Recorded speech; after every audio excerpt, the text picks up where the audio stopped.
All right, bear with me. So we've just got a couple more slides left. So at this point, we've already seen that there's the Protestant Reformation, where Luther kind of joins in on his development.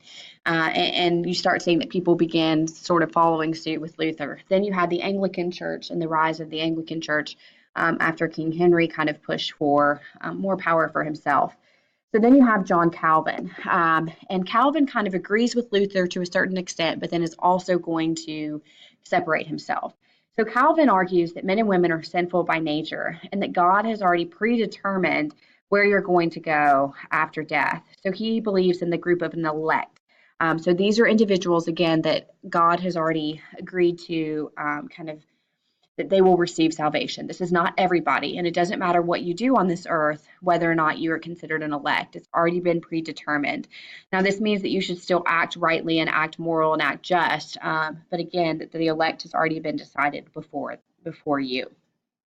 So the supporters of Calvin will form Calvinism. So again, this is a branch of Protestantism, but different in nature, where Luther kind of argues it's faith and faith alone that gets you salvation. The Catholic Church says it's faith and good works. Calvin says, no, it's none of those. It's predestination. So Calvin is actually from France and is going to be forced to flee because France at the time was exceptionally Catholic. So he flees and goes to Switzerland, where he sets up a community in Geneva. And this community is very, very strict. There's no gambling, there's no playing cards, there's no bright clothing, and they all kind of follow Calvin and these ideas of what Calvinism will become. So kind of strictly adhering to those principles. But outside of that, you're going to see that there's a rise of other branches of Protestantism or other branches of Christianity. So John Knox is going to create the Presbyterian Church in Scotland.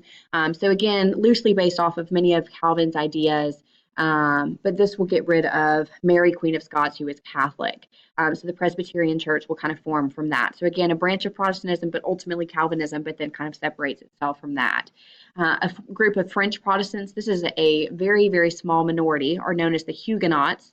And they will form a basis in France, but they are often going to face various challenges. The St. Bartholomew's Day massacre is actually going to lead into an attack on the French Protestants or the Huguenots, and many of them will be killed. You'll see the rise of the Anabaptists, who believe that you should be baptized again once you're an adult. And various groups will form from the Anabaptists. So you have the Mennonites, the Amish, the Quakers, and then the Baptist. So all of these groups will kind of form. So this is where we start seeing this variations of Christianity that form, and things kind of get very complex. So at this point, it's been 1517. We've got 30 years on us ultimately, and the Catholic Church kind of starts responding. So the Catholic Reformation is also known as the Counter-Reformation. And again, this is how the Catholic Church will respond to the Protestant Reformation, because now we're seeing these new branches form and we can't just ignore it anymore. It's like that one kid in class who keeps doing things, and eventually the teacher has to kind of call it out and raise awareness of what's happening.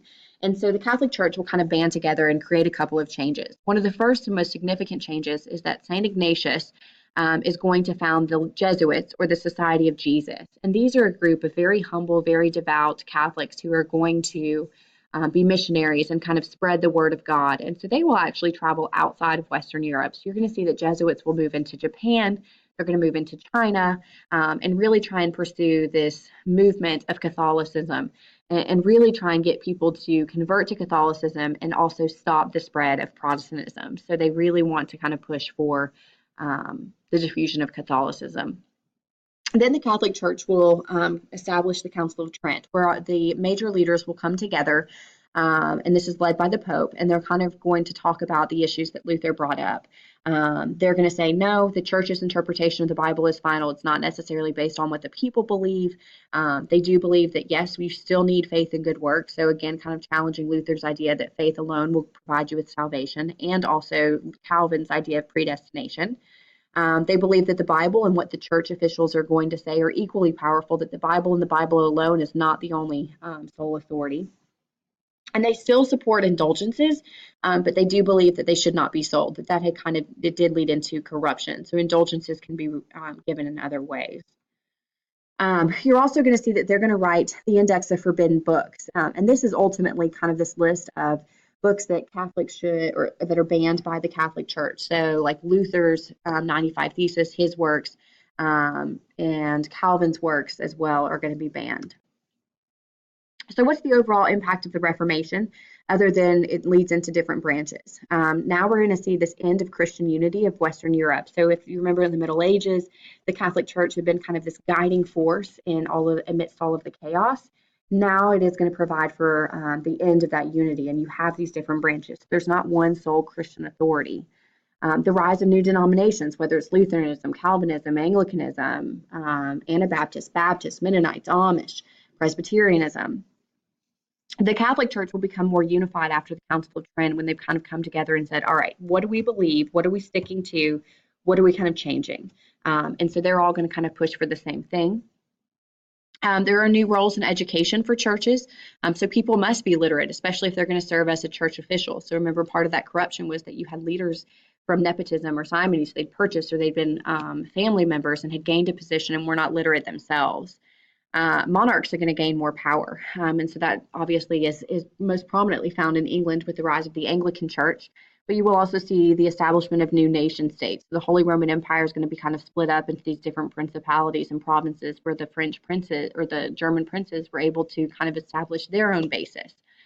And then also, this whole movement of questioning things is going to further lead into the scientific revolution in the Age of Enlightenment. But if you look on this chart, you can see that the Holy Roman Empire, or Germany at the time, is again going to be split. So whether it's Roman Catholic with Protestant minorities, or Lutherans, or Calvinists, all of these different groups are kind of contending against each other. But then you still have Spain, and you've got the Huguenots here. But you still have Spain and France that are largely going to be Catholic. Ireland is going to be, and so this is going to lead into modern problems for Ireland as they kind of compete with England as well.